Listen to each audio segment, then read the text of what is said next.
사랑하는 성도 여러분, 우리는 지금 소유와 소비의 시대에 살고 있습니다. TV에서는 어떻습니까? 이것을 가져야 행복하다라는 것을 끊임없이 우리에게 이야기를 합니다. 인터넷, SNS 매일같이 보여줍니다. 저 사람처럼 하면은 성공을 하고 저 사람처럼 더 가져야 성공한 사람이다. 그래서 사람들은 자기도 모르는 사이에 자본주의 체제에, 또 민주주의지만 자본주의 경제 원리 가운데 살고 있는 많은 지구상의 사람들은 끊임없이 더 좋은 집을 위해, 더 비싼 차를 위해, 더 많은 것을 가지기 위해 쉼없이 달립니다. 그러나 그 끝에는 진정한 만족이 있지를 않습니다. 여러분, 우리나라가 경제 규모가 세계의 10위권에 들어가고요, 군사력은 5위에서 6위에 해당합니다. 재래식 무기를 통한 통계입니다. 그런데요, OECD 국가 중에서, 선진국 중에서 자살률이 제일 높은 나라가 대한민국인데 1년에 346명이 죽습니다. 그러니까 하루에 34명씩이 죽는 거죠. 자살을 합니다. 그리고 사망률 가운데서도 자살이 굉장히 높은 것을 차지하고 있는 것을 보게 됩니다. 여러분, 이것은 오늘날 우리가 살아가는 이 시대 가운데서 정말 물질적으로, 환경적으로 번영을 했다라는 것이 모든 사람에게 다 혜택이 주어지는가, 모든 사람을 다 행복하게 했는가라고 말씀을 드린다면 혜택을 누리는 사람도 있지만, 그러나 상대적인 빈곤 속에서 고통을 당하고 어려움을 당하고, 이 정신적으로 나는 루저다, 나는 실패한 인생이다, 나는 저 사람과 비교해 보니까 나는 행복하지 않는 사람이야 라는 끊임없는 그러한 시스템, 경제 시스템에 의해서 불행을 경험하는 사람이 많고요. 그리고 마음이 공허하고 비교의식 때문에 불안한 사람들이 많습니다. 어떤 한 중년 사업가가 이렇게 말을 했습니다. 나는 평생 돈을 따라서 달려왔습니다. 그래서 은행에서 이제 통장은 두꺼워졌고, 그리고 금액은 쌓여졌지만 왜 그런지 마음은 점점 더 허전해져 가는 것을 느낍니다. 사랑하는 성도 여러분, 이 고백은 오늘 우리 모두의 내면을 비추는 거울과 같습니다. 바로 이런 현실 속에서 예수님은 우리에게 단호하게 말씀하시기를, 한 사람이 두 주인을 섬기지 못한다. 너희가 하나님과 재물을 겸하여 섬기지 못하느니라 라는 말씀으로 오늘 예수 믿고 구원받은 믿음의 사람들의 삶의 방향성과 원리가 어떠해야 하는가에 대한 중요한 단서를 우리에게 주고 계십니다. 이것은 단순히 물질을 경계하라 그런 수준이 아니죠. 너의 인생의 주인이 누구인가? 삶의 우선순위가 누구이며 무엇인가를 두고 생각해 보라는 겁니다. 오늘 우리는 이 말씀을 통해서 소비하고 경쟁과 그리고 성공, 세속적인 세상적인 성공을 마치 인생의 행복, 인생의 목적지인 것처럼 달려가고 있는, 휩쓸려서 지금 걸어가고 있는 우리들에게 하나님을 우선순위에 두고 사는 삶이 무엇인지 우리가 살펴보면서, 여러분, 나그네와 행인 같은 이 세상에서 떡으로만 했으니까 예수님이 신명기 말씀을 인용해서 마태복음 4장에서 마귀에게 시험을 받을 때 사람이 떡으로만이라고 했으니까 떡도 필요하다는 말씀이죠. 그러나 떡이 전부가 아니라는 거죠. 여호와의 입에서 나오는 말씀으로 산다.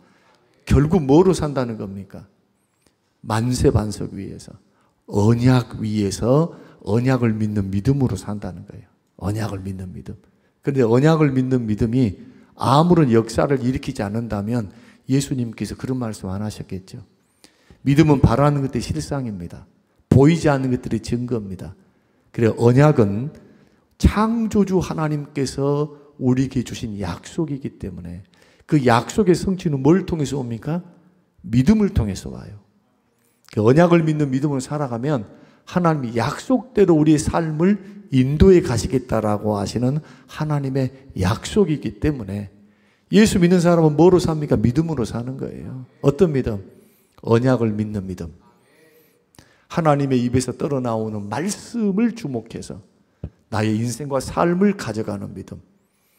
떡만 추구하고 돈만 추구하면 예수 믿는 사람들은 반드시 낭패를 보게 되리이다. 그래서 나의 인생의 주인이 누구인가? 나는 어디에 삶의 우선순위를 두고 살아야 하는가?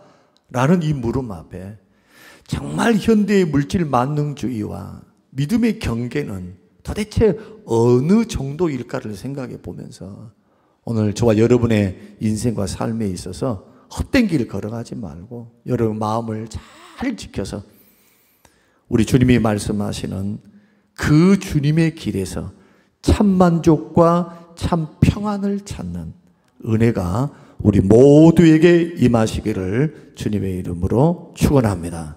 오늘 본문은 이렇게 말씀합니다. 한 사람이 두 주인을 섬기지 못한다. 이를 미워하고 저를 사랑하거나 이를 중히 여기고 저를 경히 여기라. 너희가 하나님과 재물을 겸하여 섬기지 못한다. 그런데 여러분 이거 아십니까? 왜 주님이 이렇게 말씀을 하셨을까?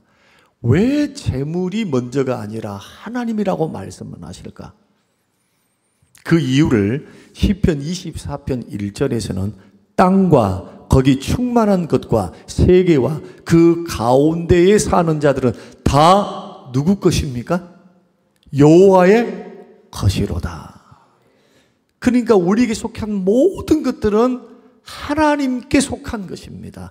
하나님이 주신 은혜입니다. 다시 말씀드리면 우리의 시간, 우리의 재능, 우리의 물질, 이것은 하나님께서 주권적으로 우리에게 허락하신 은혜의 선물이지 우리 것이 아니에요. 그런데 우리들은 창조주를 인정하지 않으니까 이 세상을 살고 있는 사람은 창조주와 구속주를 모르기도 하지만 그들이 예수님을 들었다 할지라도 하나님이 계시나 어쩌나 이렇게 말을 들었다 할지라도 그들을 자기의 삶의 주인, 자기의 구세주로 믿지 않기 때문에 스스로 주인 행세를 합니다. 그런데 이런 역사가 예수를 믿는 사람들 안에서도 있을 수 있다는 거예요. 그래서 오늘 본문의 말씀은 산상수훈이거든요. 예수님을 따르는 제자들에게 주시는 말씀이지 불신자들에게 주신 말씀이 아니에요. 예수님을 따라가면서도 돈 따라가신 분이 있어요. 추구하는 것이 그냥 돈이야. 말은 하나님이라고 말을 하는데 마음의 중심의 주인이 돈이니까 돈 되는 일에 순종하는 겁니다. 만약에 우리 마음의 중심의 주인이 우리 인생의 주인을 하나님으로 삼고 이 모든 것들을 나에게 주어진 모든 노력, 이 노력이 노력되고 수고가 수고가 되게 하시는 만왕의 왕 되시고 우리의 주인 되시고 우리의 전부 되시는 그 주님을 나의 주인으로 삼고 산다면 돈은 나의 종이니까 내가 부리고 사는 거고 주인은 오직 하나님이시니까 하나님이 말씀하시면 하나님의 뜻하시면 거기에 인생을 거는 겁니다. 이것이 예수님의 제자로 사는 삶, 그리고 반드시 살아가야 할 삶의 원리인 거예요. 그래서 부유함이란요, 기억하셔야 돼요. 세상 사람들은 노력 많이 하니까 최선을 다하니까 부자가 됐다. 물론 노력해서 부자로 되는 사람이 있지만 대다수는 부자의 길을 걸어가지 못합니다. 자본주의 경제체제가 그것을 설명합니다. 저는 경제학과를 졸업했기 때문에 그걸 너무 잘 알아요. 자본의 흐름이라고 하는 것은 시대에 따라서 다릅니다. 농업사회하고 산업사회하고 어떻게 비교할 수 있습니까? 산업사회와 서비스 제3차 산업과 어떻게 비교를 해요? 지금은 3차 산업을 뛰어넘는 지식정보사회에서 이제는 지식정보사회가 아니에요. 이제는 정보만 있다 해갖고 잘 먹고 잘 사는 지식만 있어갖고 되는 시대가 아닙니다. AI가 대체해줘요. 지식과 정보를 AI만 다룰 줄 알면 모두가 천재입니다. 천재예요. 이제는 머리에 담을 필요가 없는 겁니다. AI를 통해서, 인공지능을 통해서 활용하면 돈 버는 길이 열려 있어요. 여러분, 뭘 말씀을 드리려고 하느냐 하면, 시기를 잘 봐야 되고, 시대를 잘 따야 되고, 변화에 능동적으로 대처해야 되고, 블루오션이라고 하는 남들이 하지 않는 길들을 찾아가는 거, 이런 도전의식, 창의력을 가지고 돈을 벌어야 돼요. 그러면 거기에 못 따라온 사람들은, 그런 대다수의 사람들이 남게 되어지는 겁니다. 자, 이럴 때 이러한 경제구조, 자본주의 사회, 민주사회는 하나의 정치 형태입니다. 장단점이 다 있어요. 왕정의 장단점이 있고, 공산주의의 장단점이 있고, 민주주의의 장단점이 있어요. 완벽할 수가 없어요. 그런데 놀랍게도 우주 만물을 창조하시고 인간을 창조하시며 역사를 붙들고 계시는 하나님께서는 택한 하나님의 자녀들을 먹이시고 기르시는 목자가 되십니다. 그 가운데서도 우리 하나님은 하나님의 일을 하시면서 택한 백성들을 그 표심팔과 큰 능력으로 만나와 메추라기를 통해서 먹게 하셨듯 이 세상에 살면서 생존하기에 부족함이 없도록 우리의 수고가 수고가 될 수 있도록 우리의 길을 열어가시면서 인도해 가시면서 하나님이 책임지시고 도우시는 길을 걸어가요. 내가 욕심에 이끌려 시험 들어가지고 패가망신하는 거 빼놓고, 사람이 왜 시험 듭니까? 욕심에 끌려 미혹돼서 시험에 넘어지기 때문이에요.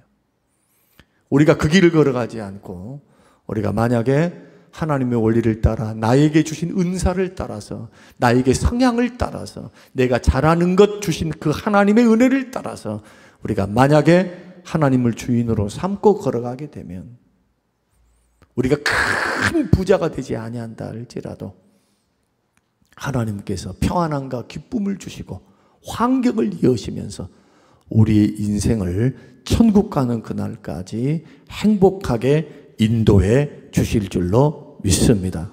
여러분, 부자가 되고자 욕심 부린다고 부자가 되면 다 욕심대로 다 부자 됐어요. 욕심 부려서 되는 거 아닙니다. 참된 부자는 하나님이 허락하시고 열어주셔야 돼요. 나에게 지혜 주시고 돈 벌 수 있는 힘 주시고 지혜 주시고 기회를 주시고, 기회, 하나님이 기회를 주셔야 돼요. 하나님께서 그런 은혜를 바라보며 기도하며 걸어가는 것, 그리고 우리의 최종적인 목적지는 천국이지 이 땅에서 부귀영화가 아닙니다. 이것은 우리들에게 목적지가 될 수가 없어요. 이것이 오늘 한 구절, 주님이 가르치셨던 한 구절, 한 사람이 두 주인을 섬기지 못한다라는 말씀 속에 들어있는 핵심 가치입니다. 사랑하는 성도 여러분, 더 좋은 집, 더 비싼 차, 더 많은 소비가 성공의 증거처럼 여겨지는 이 시기 가운데서 우리 주님은 분명한 경계를 우리에게 주고 계십니다. 예수 믿는 사람은 어떻게 살아야 될까요? 자꾸 남들과 비교해서 그냥 나는 루저야, 나는 나 불행해, 이런 식으로 사는 사람에게 여러분 미래가 열릴까요? 지금도 만족하지 못하고 감사하지 못하는데 미래에 하나님 주셨다고 해서 감사할까요? 또 만족하지 못하겠죠. 또 비교하겠죠. 또 더 달라고 하겠죠. 마음에 채워지지 않아요, 욕심이. 그래서 오늘 이 말씀을 통해서 주님은 하나님을 우선순위로 반드시 둬야 한다라는 것을 우리에게 말씀하고 있으니까 우리가 믿음을 지킨다라는 것, 세상에 사는 삶과 하나님을 따라가는 삶 속에서 돈이냐 하나님이냐 속에서 그 믿음의 경계를 우리가 분명히 하고 우선순위를 분명히 하고 따라간다는 것이 뭔가? 그리고 믿음을 지킨다는 게 뭔가? 이것을 세 가지로 설명을 드리는데, 첫째는 소유보다 존재를 소중히 여기는 훈련을 하셔야 돼요. 자, 세상은 끊임없이 이렇게 묻습니다. 네가 무엇을 가졌냐? 너 이룬 게 뭐냐고 물어요. 근데 하나님은 나에게 있는 소유를 물으시는 것이 아니고, 내가 너에게 많은 것을 줬는데 너는 나에게 많은 것을 나한테 줘야 한다. 그래서 많이 준 자에게는 많이 달라고 주님이 요구할 것이고, 적게 준 자에게는 적게 달라 하나님이 말씀한다는 것이 무슨 말씀입니까? 이 말씀이 심판대에서 이루어질 그러한 주님의 심판에서의 상급을 말을 합니다. 책망이 있고 칭찬이 있어요. 많은 것 주신 분들은요, 기억하셔야 돼요. 주께 많은 것으로 돌려드려야 돼요. 돌려드리는 방법이 뭡니까? 쌓아놓는 겁니까? 보화를 땅에 쌓아놓으면 안 됩니다. 하늘에 쌓아두시기를 주의 이름으로 축원합니다. 주신 것을 가지고 어떻게 해야 합니까? 나누고 베풀고 섬기고. 또 돈만입니까? 아니죠. 나의 시간, 나에게 주신 은사, 나에게 주신 물질, 이것을 내가 어떻게 활용했는가. 그래서 내가 은사를 가지고 있느냐, 돈을 어느 정도 벌었느냐, 내가 80, 90, 100, 120살을 살았느냐, 그것보다 더 중요한 것은 너는 어떤 사람이냐는 거예요. 너는 누구냐는 거예요. 너는 하나님 앞에서, 전능하신 하나님 앞에서 어떤 존재냐는 거예요. 이것은 예수 믿었느냐 안 믿었느냐 그 말이 아닙니다. 존재론적인 의미가 아닙니다. 그것을 어떻게 활용했냐는 거예요. 너희 주인이 누구인데? 우리의 주인이 하나님이라면 마땅히 하나님이 원하는 뜻 안에서 사용했겠죠. 그러나 내 인생의 주인이 내 것이라 생각하면 내 뜻대로 했겠죠. 내 생각대로. 내가 하고 싶으면 하고 안 하고 싶으면 하지 않고, 시간도 물질도 재능도 그러지 않겠습니까? 이게 쌓이면 뭐가 됩니까? 여러분의 신앙의 역사가 되는 겁니다. 쌓이면 신앙 인격이 되는 거예요. 누가복음 12장 15절에서 주님은 사람의 생명이 그 소유에 넉넉한 데 있지 않다. 부자에게 있는 게 아니다는 거예요, 생명이. 그래서 하나님 앞에서 우리 가치는 뭐냐? 통장에 쌓여 있는 그 숫자들이 아니고, 무슨 10억입니다, 100억입니다, 200억입니다. 그것이 아니고, 우리 주님의 평가는 뭐냐? 마음속에 있는 믿음으로 주님은 평가하십니다. 여러분 속에 어떤 믿음은 적은 믿음, 어떤 믿음은 큰 믿음. 적은 믿음의 특징이 뭘까요? 잘 넘어져요. 원망 불평도 잘하고 잘 넘어지고, 그리고 아직도 애기예요. 그래서 자기를 중심으로 생각을 해요. 언제나 뭘 얻을까, 뭐가 이익이 될까에 그걸 사용을 해요. 그러나 큰 믿음 어떤 믿음입니까? 지각을 사용해서 말씀을 활용합니다. 하나님 말씀의 뜻이 뭔데? 주님이 원하는 게 뭔데? 주님이 싫어하신 것이 뭐지? 주님이 기뻐하는 것이 뭐지? 이것을 활용해서 하나님 말씀을 믿는 믿음으로 환경을 이겨나가고, 우리의 시간들임, 물질들임, 헌신하는 일들에 드리고 섬기는 겁니다. 드리고 섬기는 것이 여러분 헛됩니까? 그렇지 않습니다. 고린도전서 12장 57절, 15장 57절, 58절 뭐라고 말씀합니까? 항상 더욱 주의 일에 힘쓰는 자들이더라. 이는 너희 수고가 주 안에서 헛되지 않는 줄 너희들이 알지 않냐는 거예요. 배워서 알지 않는가? 말씀을 통해서 주어졌으니 알지 않는가? 헛되지 않습니다. 그래서 우리의 믿음이라는 것은 단순히 구원받는 믿음으로만 주어지는 것이 아니고, 믿음은 활용을 해야 큰 믿음으로 자라갑니다. 순종해야 돼요. 믿음으로 평가가 되는 겁니다. 그러니까 하나님이 보실 때는 삶의 기준을 무슨 스펙, 화려한 것을 가지고 성공했다? 성공했으면 왕이 돼야 돼. 이재명 대통령이 성공한 대통령이겠죠. 왜? 대통령이 됐으니까. 그러나 그럴 수 없어요.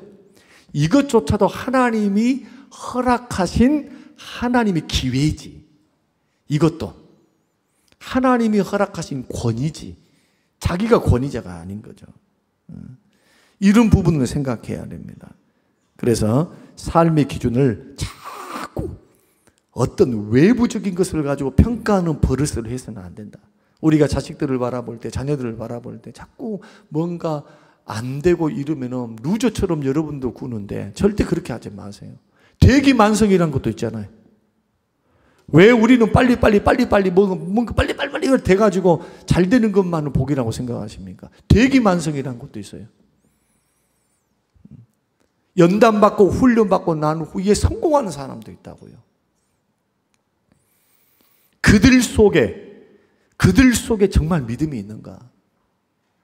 하나님을 하나님으로 인정하고 하나님을 주인으로 삼으니까 그 뜻과 말씀을 크게 듣고 내 뜻과 하나님의 뜻이 상충됐을 때는 하나님 뜻을 따라서 삶을 살아보려고 하는 실천하는 순종하는 믿음이 있는가? 이런 자녀들이 미래가 밝습니다. 왜요? 언약의 말씀에 순종했으니 언약대로 축복하실 겁니다. 약속대로. 그 인생을 붙드시고 높이 들어주실 거예요. 그래서 하나님의 원리는 분명합니다. 신앙과 믿음이, 이 믿음이라는 것이 반드시 소유보다 더 귀하다는 것. 그래서 주 예수보다 더 귀한 것은 없네. 금보다 은보다 귀한 예수, 보배로운 예수. 그 예수를 믿는 믿음은 얼마나 귀하겠어요? 금보다 은보다 귀한 믿음. 자녀들에게 이 믿음을 물려주시기를 주의 이름으로 축원합니다. 그런 전도의 기회가 돼야 돼요. 여러분 11월 2일은 금보다 은보다 귀한 믿음을 물려주는 저와 여러분이 되시길 바랍니다. 하나님은 소유에 관심이 없어요. 하나님 것이니까. 그런데 하나님의 관심은 믿음에 대해서는 예민하셔요. 너무너무 예민해. 믿음에 대해서는. 내가 고쳐줄 줄로 믿느냐? 네가 나를 믿느냐? 첫 번째가 그겁니다. 두 번째는 뭐냐? 경쟁하는 것보다 감사하는 마음으로 회복해야 하나님에 대한 우선순위를 분명히 하며 살아갈 수 있습니다. 여러분 어떻습니까? 현대사회는 끊임없이 경쟁으로 우리를 몰아넣습니다. 남보다 더 잘해야 되고 더 많이 가져야 되고 더 앞서야 된다는 강박 속에 삽니다. 물론 이것이 잘못된 것은 아닙니다. 그러나 사람들마다 뭐가 있냐 하면요, 마음의 그릇이 있어요. 에너지가 있어요. 여러분 자신들의 한계를 여러분들은 어느 정도까지인 것이라고 생각하십니까? 여러분 어떻습니까? 사람들마다 에너지도 틀려요. 텐션이 9, 10인 사람이 있고 5인 사람이 있고 3인 사람이 있고 2인 사람이 있어요. 그 사람의 마음은 호르몬이 작용인지는 잘 모르겠지만은, 그러나 분명한 것은 뭐냐 하면은 사람마다 밝음의 정도가 다 달라요. 마음의 에너지도 다 달라요. 또 그것은 질병이 찾아오면은, 이것은 이제는 질병이 찾아오면 아무리 애를 써도 잘 안 돼요. 왜? 몸이 피곤하고 아프니까, 귀찮으니까, 너무너무 힘드니까 다른 데 관심을 못 쓰는 거예요. 뭔 말씀을 드리냐고 하느냐 하면은 여러분의 능력을 인정하라는 겁니다. 한계를 인정하라는 거예요. 왜 욕심 부리지 말아야 합니까? 왜 욕심껏 하지 말아야 합니까? 욕심 부린다고 해가지고 우리가 다 잘되면 얼마나 좋겠어요. 우리의 겸손함은 뭐냐? 자기의 한계를 인정하고 주를 신뢰하는 겁니다. 나의 한계를 뛰어넘지 말라는 말이 아니라 나의 한계를 내 능력, 내 수단으로만 뛰어넘지 말라는 겁니다. 내 능력, 내 한계를 인정하면서 나에게 주어진 것을 감사함으로 받고 그 감사함을 바탕으로 이것을 뛰어넘을 수 있는 능력과 환경을 열어주시기를, 기도하시기를 주의 이름으로 축원합니다. 못할 것 가지고 고민하지 말라는 거예요. 최선을 다했잖아요. 그러면 감사해야죠. 누구처럼? 바울처럼. 바울이 날마다 성공했습니까? 아닙니다. 많은 반대를 당했고요. 그 당시에 로마 다음으로 큰 도시가 어디였을까요? 이집트의 알렉산드리아. 그 다음에 그리스. 그리스는 민주주의 문화의, 서양 문화의 시초니까. 그런데 그리스 아테네 수도에서 사도 바울은 복음을 증거했는데 보란 듯이 쫄딱 망합니다. 한 사람도 예수를 안 믿어요. 그리고 어디로 피신합니까? 고린도로. 데살로니가에서 핍박을 당하니까 3개월 만에 도망가가지고 아테네로 내려옵니다. 내려와서 설교를 하고 전도를 했는데 한 사람도 안 들어요. 야, 네가 말하는 것은 새로운 지식이로다 해서 사람들이 지식으로 받아들이고 알지 못하는 신에게 막 절을 하면서 막 하면서 이런 부분이 있었지만은 예수를 안 믿어요. 하나님을 인정하지 않습니다.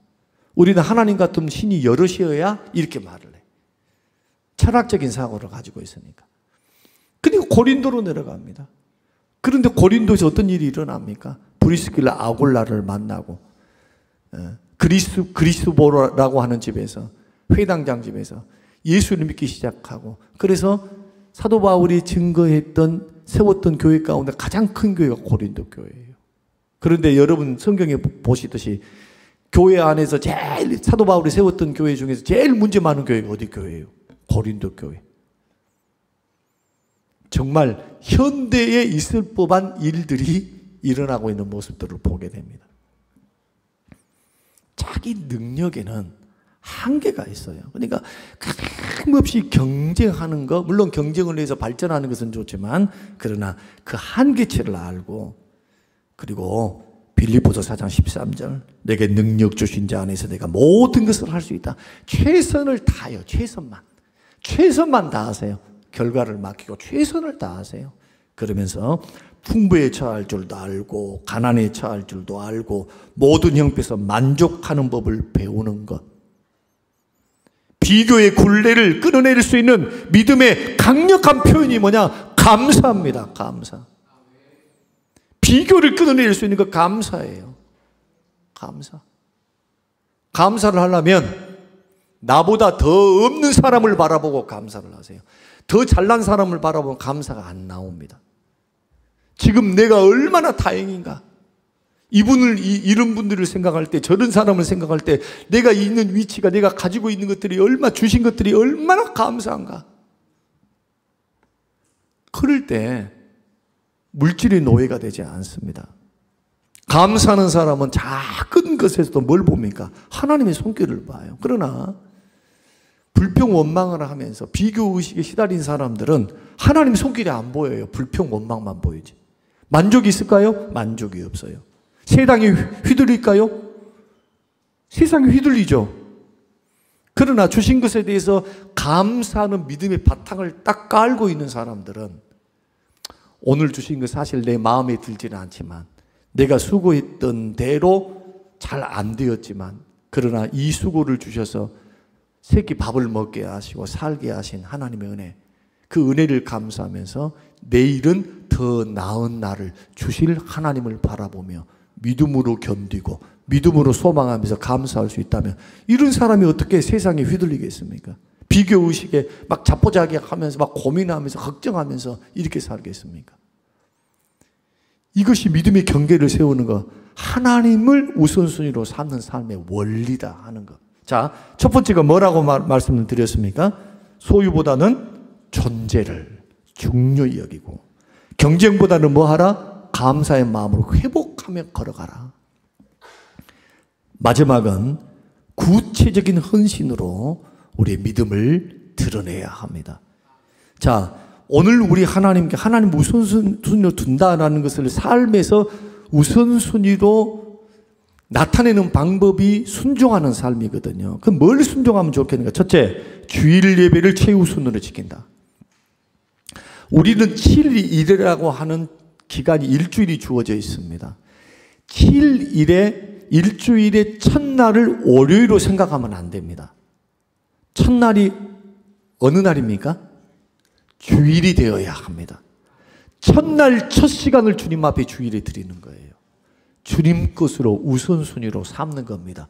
그리고 이틀째가 월요일입니다.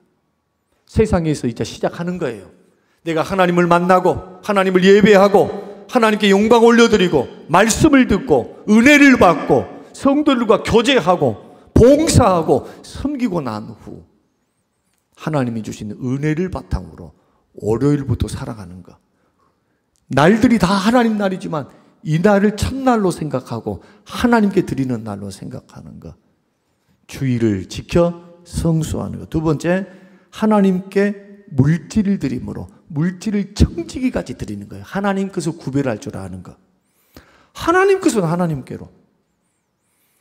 열의 열이 다 하나님 것이지만 그러나 물질의 주인이 하나님이십니다. 아무리 힘들고 어려워도 아무리 가난해도 내 인생의 주인은 물질의 주인이 하나님입니다. 돈은 나의 종입니다. 하나님이 나의 주인입니다. 삼을 수 있는 물질의 헌신. 세 번째는 나의 시간과 재능을 교회에서 봉사하면서 이웃을 섬기는 거. 하다못해 고아원을 가거나 양로원을 가거나 몸으로 봉사하거나 이웃에게 뭘 나누어 주는데 봉사하거나 섬기는 삶. 제가 그것을 강조를 못했어요. 우리 교회에서. 빚을 갚아야 하고 그것을 하려면 물질이 따라서 막 가야 하는데 자원은 한계가 있고 바깥으로 나가야 되는데 안에서 해야 할 일들도 아직도 벅차는 가운데 있으니까 흘려보낼 수가 있어야죠. 물론 최선을 다해서 흘려보내고 있는 것은 만큼 사실인데 양껏 못하고 있다는 것을 말씀을 드리는 겁니다. 그런다 할지라도 구제 선교 장악하는 거 절대 포기할 수가 없는 겁니다. 여러분 개인도 마찬가지 흘려보내야 돼요. 물질의 노예가 아니라 나는 하나님의 백성으로 나는 삽니다. 우리의 주인은 하나님이시다. 왕은 하나님이십니다. 이렇게 고백하는 것. 그래서 로마서 12장 1절 그러므로 형제들아 내가 하나님의 모든 자비하심으로 너희를 권하노니 너희 몸을 하나님이 기뻐하시는 거룩한 산 제물로 여기라. 사랑하는 성도 여러분, 세상은 끊임없이 우리를 유혹합니다. 더 가지라, 더 소비하라, 더 경쟁하라. 이 길 끝은, 하나님 없는 길의 끝은 공허와 불안과 불만족하는 것. 여러분 정말 후회합니다. 뭔가 다 가졌는데 뭔가 빠진 인생 같은 인생. 예수님은 단호하게 말씀합니다. 하나님과 재물을 겸하여 섬길 수 없다. 여러분 영화 배우 가운데서 미국의 덴젤 워싱턴이라고 하는 흑인 배우를 혹시 아십니까? 자기가 졸업했던 대학에서 축사를 좀 해달라 했을 때 그 유명한 축사가 있습니다. 어떻게 자기 인생의 주인이 하나님이신지, 명예와 돈과 영화 배우로서의 커리어와 이것이 아니고 하나님이신지 그것을 선포했는데 지금도 어떻게 사느냐? 지금도 주셨던 것을 가지고 나누고 살고 있어요. 끊임없이 나눠요. 여러분 샤킬 오닐이라고 그 LA 레이커스의 그 농구 선수, 뭐 키 큰 흑인 선수 혹시 아세요? 그 거인 샤킬 오닐. 그 샤킬 오닐이 기독교인은 아닙니다. 근데 최근 한 방송에서 이렇게 고백을 했습니다. 인생을 살아보니까 모든 걸 다 가져보니까 행복이 뭔가, 내 삶의 만족이 뭔가 공허하다는 거예요. 그래서 그가 지금 하고 있는 것은 뭐냐 하면은 마트를 돌아다니다가 아이들이 있으면 아이들이 원하는 것을, 그러니까 예를 들어서 이번에도 영상에 올라왔는데 자전거를 애기가 물가만히 쳐다보고 있는 거예요. 사고 싶은데 엄마는 사줄 생각이 없는 거예요. 그러니까 Hey, come here. 마스크 쓰고 검은 큰 사람 이렇게 하니까 쫄아가지고 오겠어요. 잘 안 오지. 그러나 Hey, come here. 그러니까 애기가 쫄쫄쫄쫄 쫄아갖고 이제 오는 거죠. 그리고는 저 자전거 골라라 네가 가지고 싶은 거. 그리고는요 계산을 해주고 떠납니다. 그러면서 뒷말 남겼던 것이 참 인상적이에요. 삶의 보람을 여기서 찾았다는 거예요. 만족을. 사랑하는 성도 여러분, 우리는 주님 가르쳐 주신 대로 소유보다는 뭐를 마음에 세워야 된다고요? 믿음. 주님이 믿음 보시니까. 경쟁보다는 뭐예요? 감사. 소비보다는 뭘 해야 돼요? 헌신. 이것을 여러분 선택해 가시면서 이렇게 고백해야 됩니다. 이러한 삶을 가지고 하나님, 돈이 하나님이 아니고 하나님이 하나님이십니다. 나는 하나님을 더 중히 여깁니다. 돈은 경히 여깁니다. 이것을 삶으로 살아내는 것. 이것이 하나님 중심으로 하나님을 하나님 되게 하는 그런 삶. 그래서 현대 물질 만능주의 가운데서 믿음을 지키는 길. 이것을 저와 여러분 생각하시면서 오늘 고민 많이 해보시고요. 한 주간 동안 정말 옳은 선택을 하며 걸어가는 저와 여러분 되시기를 주님의 이름으로 축원합니다. 아버지 하나님 감사합니다. 이 말씀이 우리에게 큰 도전과 울림이 되게 하옵소서. 예수님 이름으로 기도합니다. 아멘. 아멘.